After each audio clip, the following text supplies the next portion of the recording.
To Nashvillians listening live, if you are without power at your home, I want you to know that we have resources available to assist you in other ways. We should be able to cover your needs as we work on power restoration. The coalition in the room today is proof of that. And while we've been moving quickly this week to respond, I do want to take a moment to pause and remember the 4 Nashvillians we presume lost their lives in this storm and the friends and family who loved them. 46-year-old Sharon Conyers, 39-year-old Almacio Martinez Oliveira, 92-year-old James Mitchell, and 93-year-old Francis Pilkington. Their loss is a tragedy and a tremendous weight on all of us. Many people across the city are working alongside us to ensure that we don't have any further loss of life. I used the term Nashville Strong yesterday, and while 2 words are inadequate to fully capture anything about this moment, there is true strength in the resilience I see in Nashville every time we have a natural disaster. Neighbors help neighbors. We check on one another. We bring our chainsaws, our shovels, and our hearts to the aid of anyone that needs it. That's powerful, and ultimately more powerful than any ice storm can be. The ice will melt, spring will come, and we'll continue to get through this historically challenging moment together. During a crisis, though, so much of this is still so hard. We know that too many Nashvillians will remain without power at their homes coming into another cold weekend, and we're doing everything we can to clear paths for NES to get to outage sites. We're also working with countless partners to assist anyone who cannot stay safely in their homes. Above all, make the choices right now that keep you and your family safe. The number of people offering temporary hospitality in their homes to neighbors, friends, and families is heartwarming. That's the warmth so many of us need right now. We're again joined by our partners at the United Way today. Nashville businesses are continuing to step up with pledged donations to the Winter Storm Recovery Fund.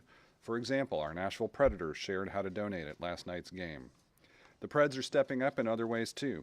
They'll be opening the arena today to support those without power, and they're planning other ways to support our community throughout the weekend. I'd like to ask Bill Wickett, Chief Marketing Officer for the Nashville Predators, to share more details. Bill, thank you.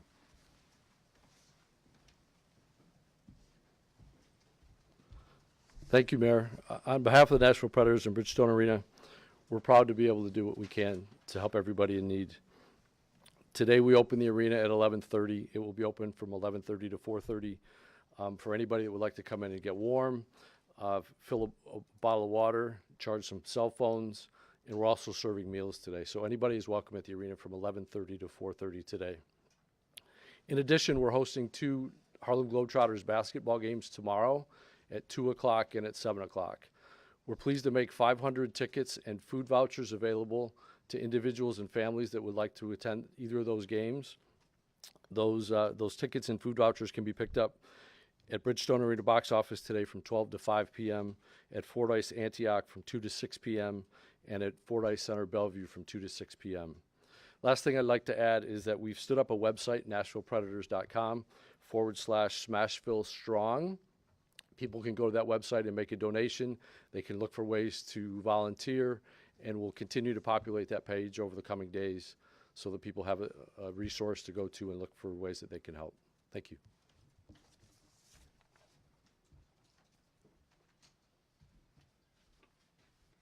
Thanks, Bill, and thanks to you and the Preds for everything you're doing to support Nashvillians during the storm.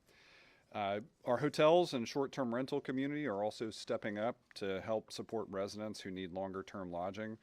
We had Dina Ivey from our Nashville Convention and Visitors Corporation here with us yesterday. The CVC and the Greater Nashville Hospitality Association continue to work with industry partners to open up more options for local residents needing longer-term accommodations. Yesterday, we shared with you discounted rates in the database that they've been maintaining at visitmusiccity.com. In addition to hotels who are offering deeply reduced rates for residents, I'm pleased to announce that VRBO is now also offering discounted rates.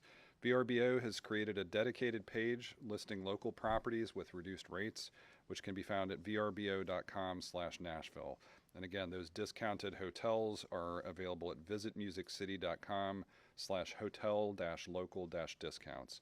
Residents without internet access can call the CVC at 615-259-4700 for help locating available discounted hotel rooms. I'm also pleased to share that Airbnb, in partnership with the United Way of Greater Nashville, have partnered to provide free emergency housing to qualifying families impacted by the storm. People in need should contact United Way's 211 to get connected to that program. I'd like to invite Erica Mitchell with the United Way to share more about this program, to update us on requests to 211 and NashvilleResponds.com, as well as progress on our Winter Storm Recovery Fund, and then ask Stephanie Coleman, the CEO of the Nashville Chamber of Commerce, to share brief remarks on how businesses can get engaged. Erica, thank you.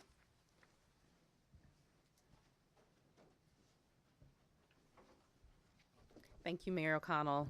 I want to start again by thanking our first responders and linemen who continue to work in the community during this unprecedented severe weather.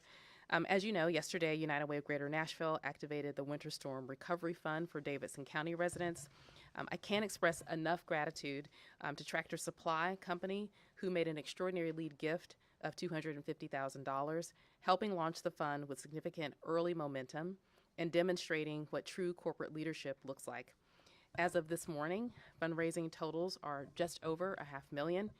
And I also want to thank other corporate funders, Bridgestone, Rogers Group, Regions, Comcast, and Delta Dental.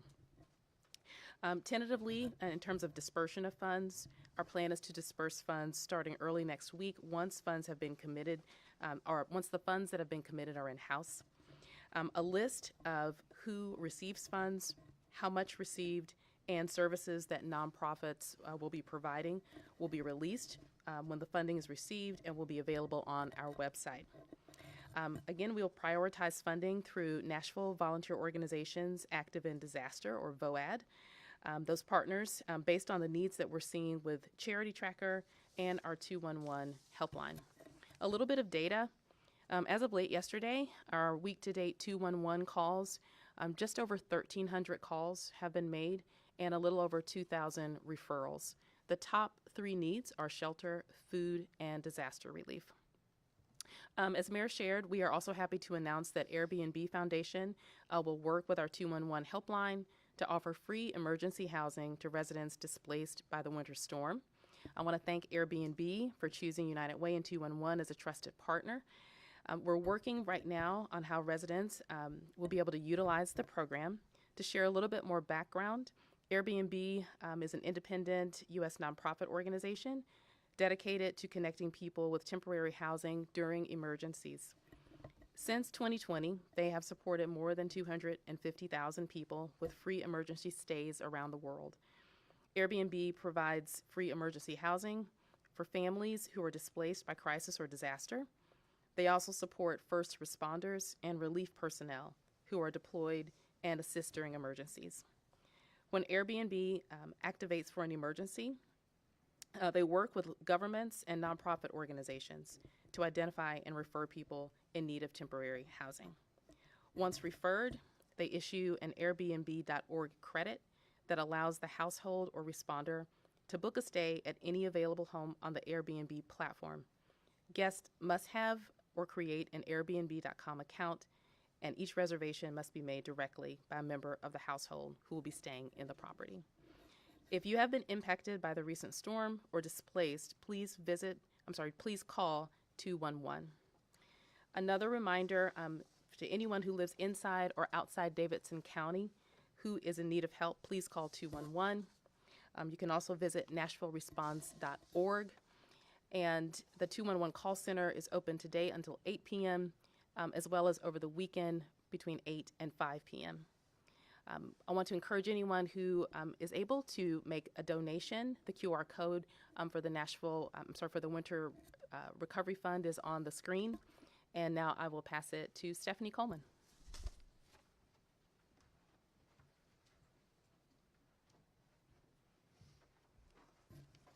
Erica, thank you so much for all that you and your team at United Way are doing right now. It's helping Nashvillians get back on our feet. At the Nashville Area Chamber of Commerce, we also stand ready to support those efforts in every way we can. To our chamber members and large corporate partners, I invite you to join us in supporting Nashvillians by donating to the Winter Storm Response Fund or opening your doors to fulfill help for your neighbors. We also want to recognize that many small businesses are in need of assistance as well. So my call today is to our larger corporate partners. And we want to thank those, Erica mentioned several, we want to thank those companies that have already committed to the fund. Your leadership in this effort is appreciated and is a great example of the service leadership that we know exists in Nashville. I also want to recognize so many businesses that have opened their doors for those impacted, providing warmth, food, phone charging, lodging discounts, and so much more. And most importantly, you've provided community and connection at a time when we need it most. This morning, the Chamber sent out a survey to our members to assess initial impact to business, and we'll be sharing that survey with our partners to get a broad understanding of the needs of businesses right now, particularly our small business community. Because we know that in the weeks and months after we get back on our feet, Nashvillians will step up to support our local businesses, the backbone of our economy. Thank you for what you're doing already and what you'll continue to do to help keep Nashville strong. Thank you.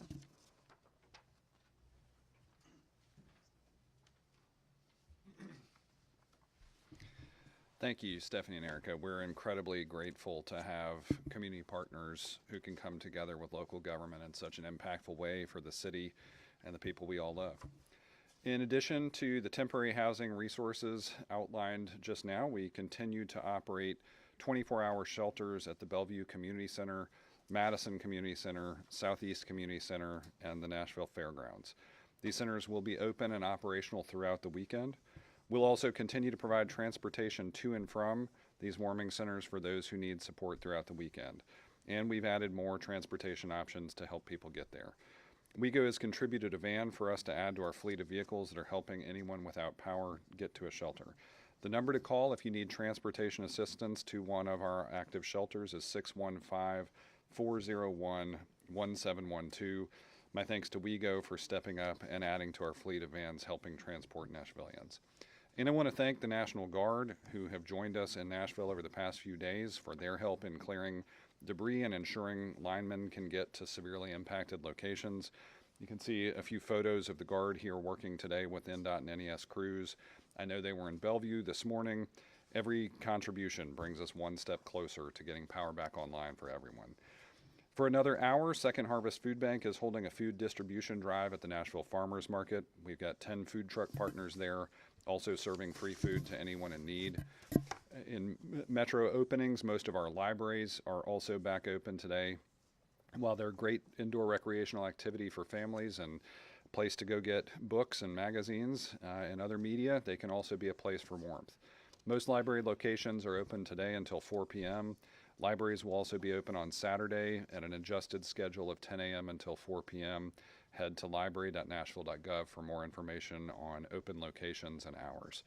Through the weekend, our Office of Homeless Services will continue to operate their emergency overflow shelter for 24 hours a day. What we're working toward in all corners of the county is a no wrong door approach to helping all Nashvillians. We want you to have access to resources if they are not available right now in your home. We want to make sure that we are there to be able to assist you with either acute needs or longer term needs. Erica mentioned how the needs tracker has already started to receive requests since we highlighted it yesterday, again through NashvilleResponds.com. You can fill out a form, share what your needs are, and our team at VOAD will reach out to individuals directly to help respond. Director Chief Swan from our Office of Emergency Management is here with us again. I know you've been logging some long days, so we appreciate your diligence in keeping us updated on the latest impacts of all of our work. Director Chief Swan.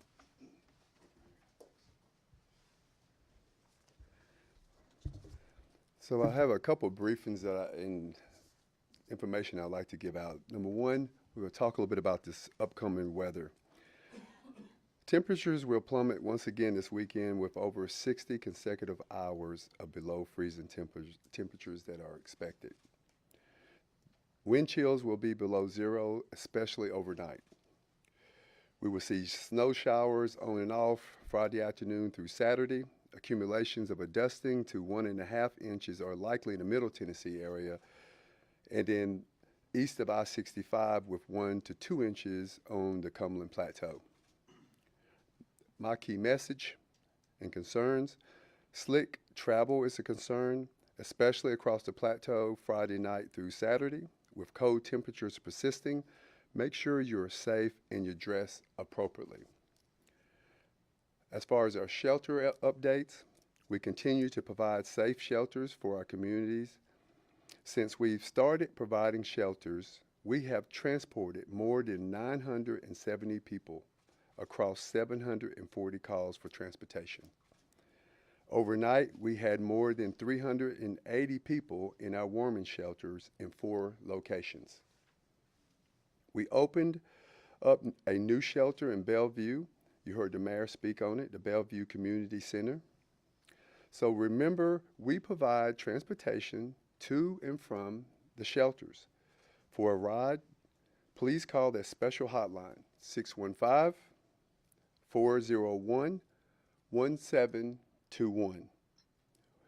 We want to thank our partnership with the Office of Emergency Management, the Nashville Fire Department, our Metro Police Department, Davidson County Sheriff Office, Metro Schools, and our WeGo partnership for getting the hotline set up and running and providing safe, reliable transportation to all of our shelters. I do have one more message pertaining to our waste services. Trash pickup is resuming in areas that are accessible for their trucks. That means that they will not be able to get to everywhere immediately, but they will try to complete all trash pickups by the end of this weekend. Thanks to all of our partners and our residents for supporting each other. Together, we're stronger together, so let's work hard to make sure that we work with each other as we get through this process. Thank you.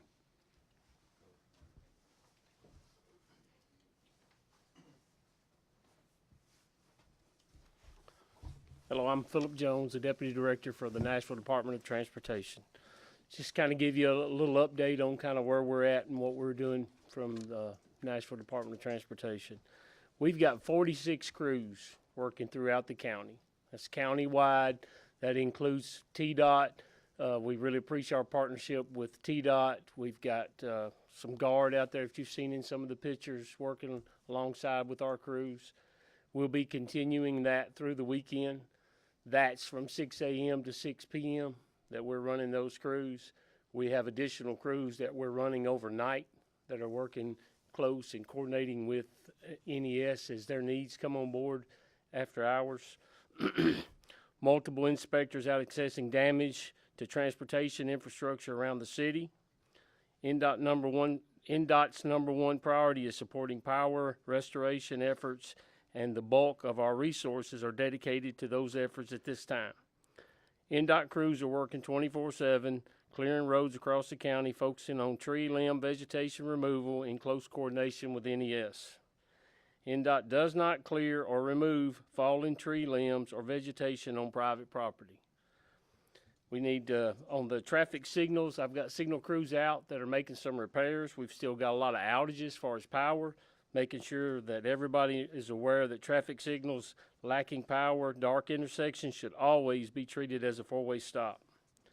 There are some streets that have been inaccessible due to downed vegetation. As these obstructions are cleared, NDOT crews will be treating roadways in close coordination with NES. Our crews are working side by side with them.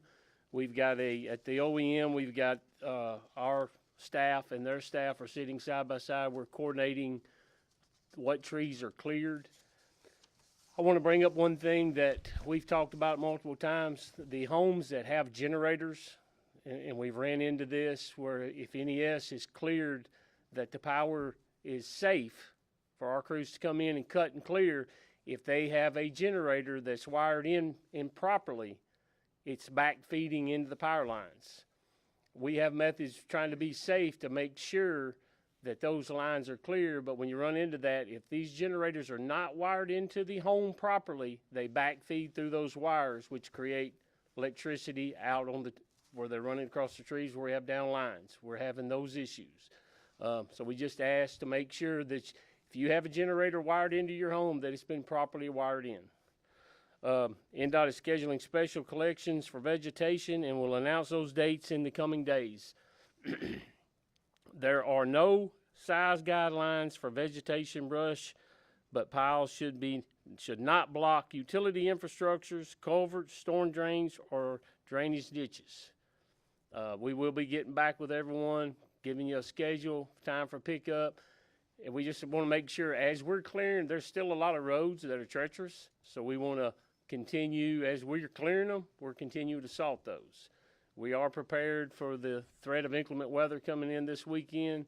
We're hauling salt into our salt facilities today, getting back prepared for any type of event comes over the weekend. Thank you. I'll turn it back over to the mayor.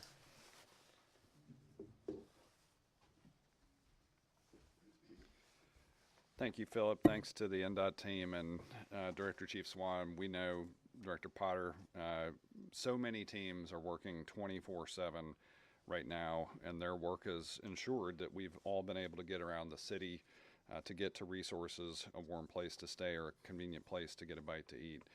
And I just want to be clear, Nashville, we have been adding resources every single day to ensure that you're supported, have what you need, and can come out of this period safe and taken care of by your community.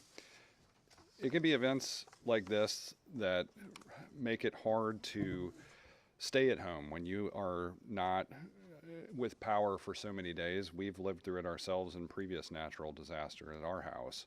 But it's not hard to call Nashville home when you see how many people, Nashvillians, the partners, the teams within Metro working 24/7, many of whom are also dealing with the impacts of this storm, all love this city.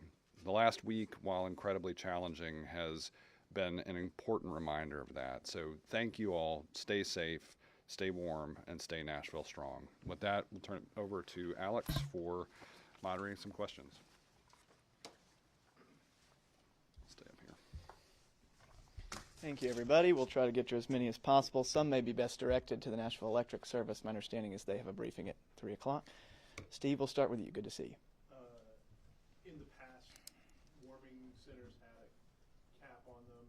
When the temperature rose above a certain point, warming stations would close. There's a little bit different situation here because of all the people who don't have shelter or don't have warm shelter.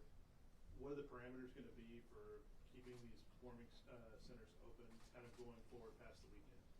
I'll probably turn to Director Chief Swan, but I want to make sure I'm clarifying. You're talking about general purpose as opposed to like our emergency overflow shelter. All right, Director Chief Swan, you may want to come address that.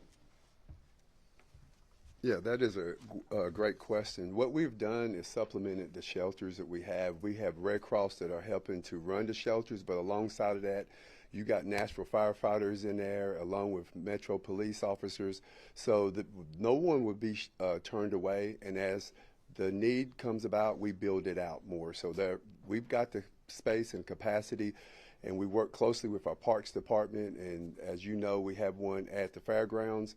Monique Odom has been very gracious to us. We opened the Bellevue Center, Community Center, and we've been given the green light on any one of the centers that's needed. We can use it. So we've got the space. And indefinitely? We will be there until this is over. Absolutely.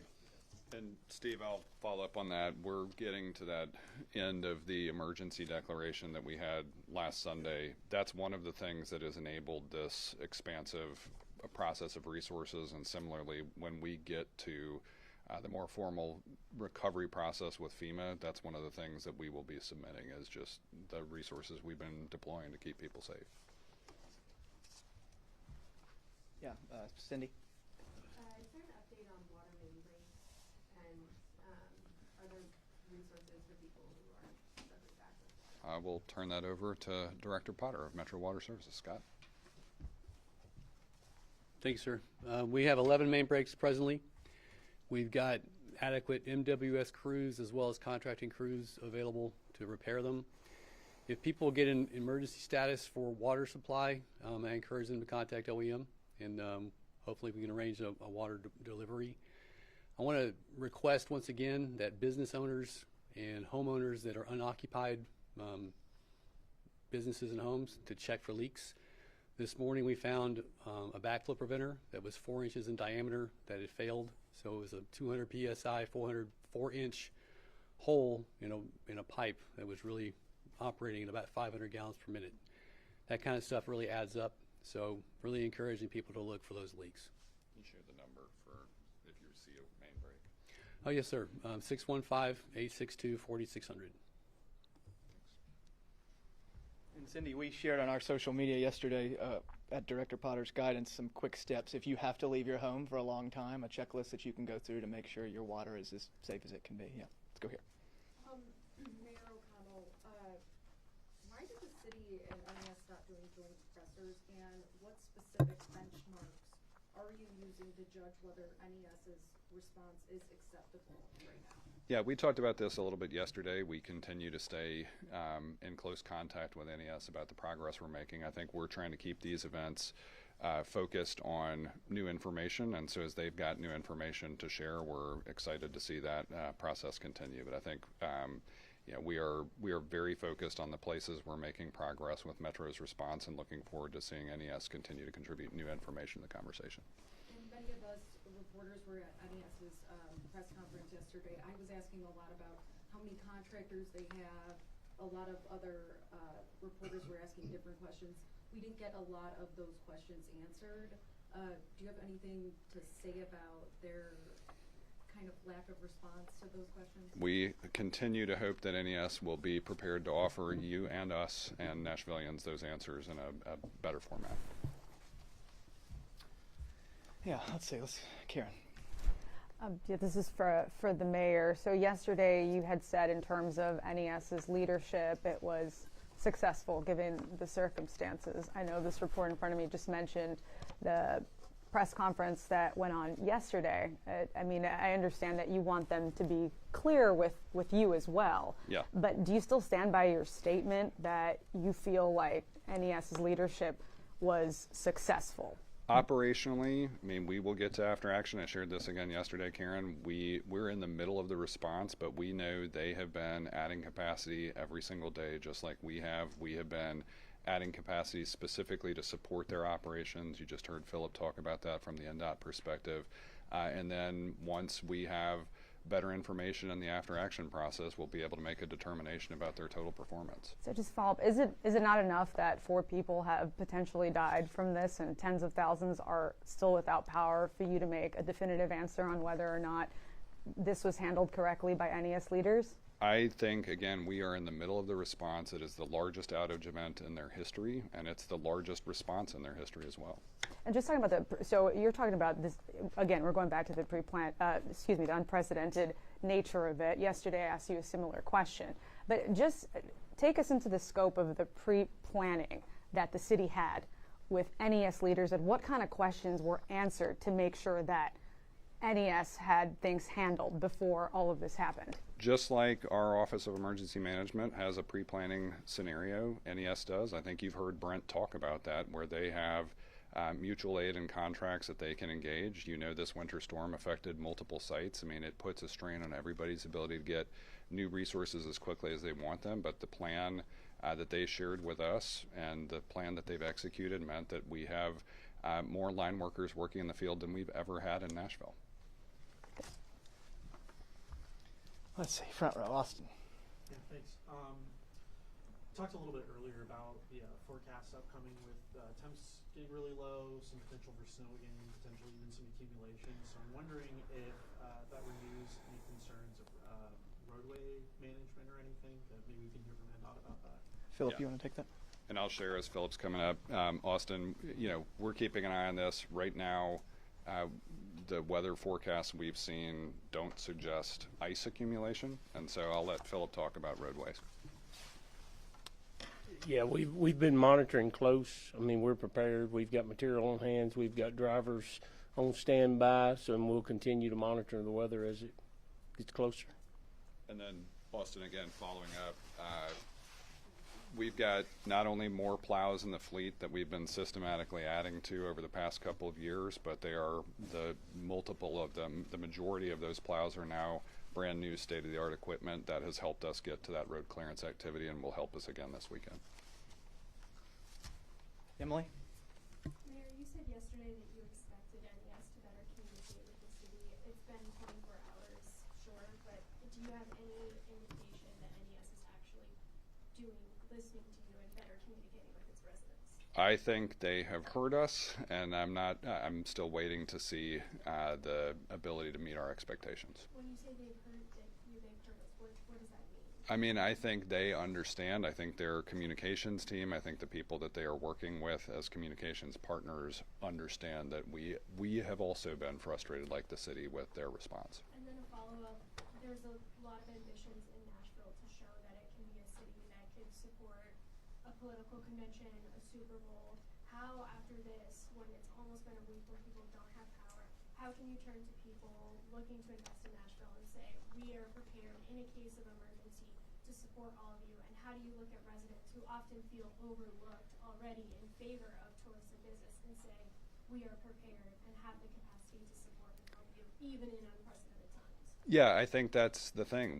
This is a resiliency effort that has stretched every bit of the, what's in the playbooks for preparedness, and we are going to do that after-action assessment to see where we need to improve further.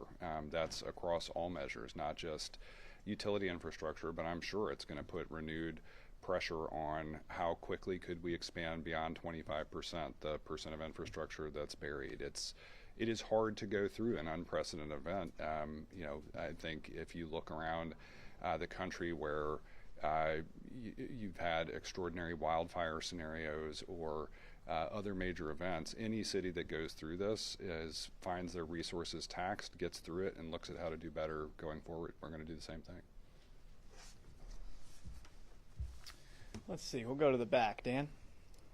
We've been talking about the NES press conference. We'd like to ask you directly, have you been satisfied with the data they presented yesterday in their press conference? If not, what can you do to reach your satisfaction? Yeah, I mean, I'm going to get to the point of repeating myself here, but no, I am not satisfied, have not been satisfied, and continue to expect them to do better. Our communications team remains in close contact with their communications team. Our executive leadership, myself personally included, continues to be in close contact with them, pressing them to share more, do more, offer more, show visualization, share data, talk about performance, all of those things. Let's see. Araceli? Metro Police confirmed that the NES parking lot was burglarized, 11 cars. Wondering if more security will be added to the parking lot and if there is maybe motive that you guys know of Yeah. as to why that was the case. Police spokesperson Don Aaron is here. He can come up now.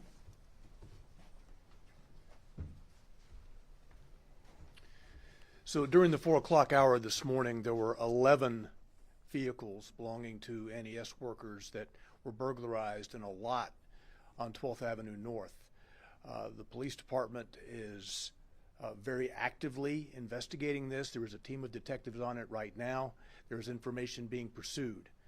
Moving forward, we are talking with NES about what lots are being used by the line crews, and suffice it to say there will be enhanced police presence around those lots moving forward.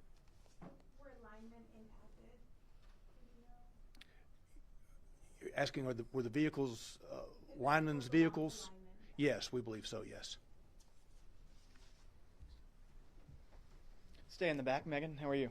I'm well. How are you guys doing? Thanks for your long hours. This might be Mayor and Chief Swan. We see a lot of technology rolling out, but I was wondering about wellness checks, if there's a active plan in place, and if you can expand upon the request for service from the National Guard and what that looked like and what we can expect to see from them as well. Yeah, I'll mostly turn to Director Chief Swan for some of the Guard activity and how we've been looking at wellness checks. We've had not only some of the work that Metro Social Services has been doing, but then also some collaboration with the VOAD process and community-based organizations doing some of those as well. And Director Chief Swan, do you want to talk about the Guard process a little bit? So at this present time, anytime that NES or NDOT crews request for additional assistance, that request is made up, it goes to TEMA, and then TEMA will get with the Guard, the National Guard, or a state guard, and then they will be deployed out to the locations that are needed. When it comes to the wellness, I'm just wondering, I guess my technological question is, is there a task force, like knocking on doors, is there an actual plan implemented? Because some people, aren't able to contact, so I'm just wondering about that. We do have Metro Social Services has a lot of people that they have already contact with. They are making some home-based visits. We're going to expect to accelerate that probably in partnership with the BOED process. Is this something that in the beginning, before this, that you guys anticipated to ramp up, or is this something that kind of unfolded as you realized how this ice storm was going to hit? Well, I mean, I think Director Chief Swan can tell you every plan is adaptive, and so once we discovered the magnitude of the outage, it shaped how differently we had to think about phone-based access to people or other ways, door-to-door contact based on the side effects, for instance, of the power outages impacting available phone service. So it's so tricky too, because we have to rely on conditions of the roadways to be even able to call for volunteers or employees to get out to harder to reach areas, but we're working through all that. I think that's also though why we have been trying to get council members, Davidson County delegation members of the General Assembly to be active in outreach efforts as well, because we know that through Office of Emergency Management, if we can't easily physically get to them, OEM has equipment that usually can, and so that's why that transportation hotline is so important as well. Just for clarification, the National Guardsmen, Tennessee Guardsmen are not conducting any wellness checks? Absolutely not. Their job and their mission is to assist with our NES partners and NDOT partners to clear roadways and debris. That is their mission. Is that, to clarify that, is that specifically to kind of, we have all the ice stuff that was happening before, or are you making that message clear on purpose because of fear that people have because of the National Guardsmen? I think that is because our top priority is restoration of power. We know that all of the humanitarian concerns that we have right now get reduced in priority because of the need for power restoration. Okay, thank you. I know it's hard. No, thanks. Stacy? Alex, maybe real quick after this, if I could see if we can get the names and spellings of the people. Sure. Yeah. We'd like to do that. But then secondly, Mr. Mayor, we've heard that there may be a letter circulating to the council to demand a restoration timeline from NES. Would you be a part of that letter, or will you submit an independent request of that from NES as well? I haven't seen the council letter. I don't know obviously they're free to pass resolutions, submit correspondence of their own. I think we're in close enough executive contact with NES that they understand our expectations for sharing data more clearly with people.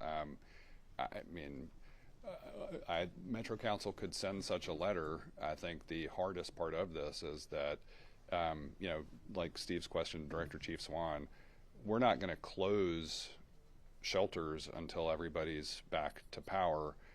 We don't know what that end timeline is. I'm sure NES is going to struggle to tell you when the very last person will be restored to power.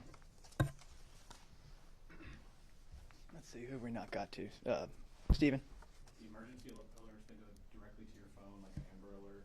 What's the strategy on deciding, not be for you, Dr. Chief, but on how often to use those, and do you have any information on how effective they've been, or if people are receiving this? Yeah, I'll let Director Chief Swan talk a little bit about it. I think, Stephen, for us, this has been a recognition of what Megan was getting at, that you might not have a TV that's working right now. You might not be able to see everything on your phone if you have not been able to charge devices enough to get anything more than a text message. If your internet is out, those kinds of things. It is another way for us to broadcast the most critical information, which for us has meant recognizing that people have shelter available and transportation assistance if needed. And Director Chief Swan, if you want to add anything. So with that question, basically, with all the social media and every avenue that we can utilize to make sure that we message to individuals if they need a place to stay, please utilize that. So what we've done, we've noticed as the day progresses toward more of the evening hours, we do send out messages via phone, and we do see a surge. But as we progress to Friday or Thursday night, we've seen the numbers have dropped, But we will be there. We'll make sure that we provide all the services that are needed. We've ramped up transportation purposes of Nashville Fire Department, Metro Police, WeGo partnerships, Metro Schools. So we've got the capacity to use the transportation in the way it should be. So we're going to be here through the duration of this event. So. And I think you said the number of people in the warming shelters last night was around 300. If I'm not mistaken, yesterday it was around 600. Are people finding other accommodations? Do you have any idea where? Well, as what we're finding that once power is restored and people are not waiting to determine if the power is coming on or not, they're using their plan B. I talked a little bit about that yesterday. Do not wait. If you have other alternatives and ways to get out of the code or go to a friend or what have you, use that. So we are seeing those numbers go down, but again, we haven't depleted our capabilities of transportation, and we'll be there through the duration of this event. And Stephen, I guess I would follow up and say, even in our office, but certainly what we've seen in NES's numbers, they are making progress on power restoration. I think as we stood here yesterday, there were about 90,000 outages remaining. I think today is we walked in about 70,000, and so that's 20,000 households potentially that may be able to go back home and have warmth and all the things they expect. Make sure I've gotten to everybody before I go duplicates. See if we can do 3 more. We'll go here, and then I'll come to the back. I spoke to a man in South Nashville earlier this week. He said, we're going to freeze to death. I know that you have transportation and a lot of shelters and all respect to that. I think a lot of people are wondering, what is FEMA's response right now? Where are they? Are they coming here? Should they have been here earlier this week? What's going on with that? I would defer to Director Chief Swan on this. I mean, our Office of Emergency Management works directly through TEMA, which then typically works through FEMA. Director Chief Swan, if you want to talk about how FEMA typically responds in a natural disaster. Yeah, absolutely. So again, at this point, when there's a request made, it goes through the Office of Emergency Management. If it cannot be measured or cannot be handled by our infrastructure, then we'll go to TEMA to get those resources. So again, if we have individuals, we don't want anyone to feel as if there is no hope and there's a way for us to manage and help them in any measurable way, we'll do it. So again, when we hear of individuals needing help, if it's an emergency, call 911. If they need a place to stay, please reach out to us and let us provide that. And as we bring our VOAD partnership and we expand, as we start getting to a situation where we can start using Hands on Nashville and these organizations to actually get more into the communities, we'll do that. It just all has to be done in a safe manner. So again, for anyone who feels like they need the help, please just reach out. We'll do everything that we can do to provide that service. Would you guys want more federal assistance, though? Would that be more helpful? We're open to any and all assistance. So once the request is made, we send it up the chain, and then they will give us the resources that we need. Let's do 2 more, and you got a chance to ask United Way a question too if you need that information. Let's go to Dan, and then Steve will let you bookend this. In regards to our schools, some parents have been asking, is there any report of any water main breaks and flooding in any schools? We know that some schools have had challenges with ice on campus or nearby them. We know some schools have had power outages as well. I'm pretty sure the school board has been discussing the ability to open. I think right now, based on the last I had heard from school board members, was they anticipate being able to open early next week, although I don't think a final decision has been made on that. This impact has hit the entire county. That includes schools, it includes businesses, it includes residences, and so we know it's important for as much as possible to get the city to standard operating procedure, but we know that a lot of students and families in metro schools are still without power, and so we're working closely with metro schools as a partner in this as well. And beyond getting the most customers, areas with the most customers up to operating standards, how is the city making sure that the lower income neighborhoods aren't disproportionately waiting longer? Yeah, I think all of that is taken into account where we have tried to be have a broad distribution of warming locations as we track NES's power outages. We've looked at that map and seen, where those clusters are so that we can, we obviously can't just time it more than where we see the biggest outages, but we're trying to make sure that where we see neighborhoods coming online versus those that might have prolonged outages, we're able to target those resources as effectively as we can. Steve. This is for Chief Swan, and then I have a secondary question just for NDOT, just about how many roadway obstructions are left. Sure. If you could. But back on FEMA, FEMA's restructured under this administration. The Trump administration has radically kind of changed how FEMA operates. Have you, two things. One, do we know if Governor Lee's expedited disaster request was approved? And second, how have you noticed FEMA interaction here versus previous disaster events or FEMA interactions with the city over emergencies? Well, first, I can tell you that no matter what the nation's status is locally here, our relationship with our TEMA partners have been strong, very committed. We communicate daily. They do have FEMA partners that are stationed inside of their TEMA EOC. But again, at this point, we're just gathering all information that is needed so that once the declaration is approved, then you'll start seeing more FEMA representatives that come out into communities where we'll set up stations where people can put in all of the damage and things of that nature. But at this point, FEMA is not in play. It's really our local authorities and our TEMA partners.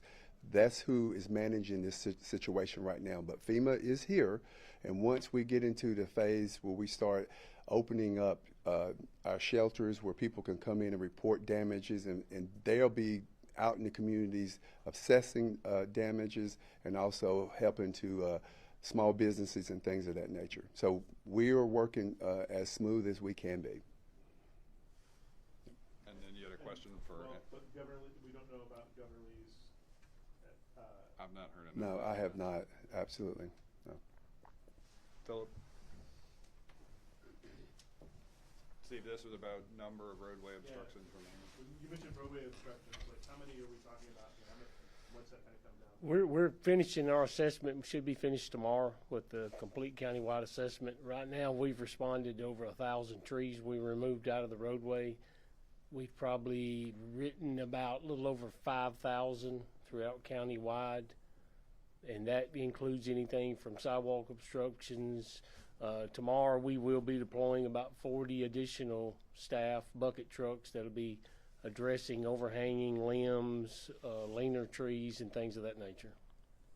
And Steve, that's in addition to, I think NES has now quantified more than 500 utility poles that were damaged or down, and I've never seen that number that high. Thanks, everybody.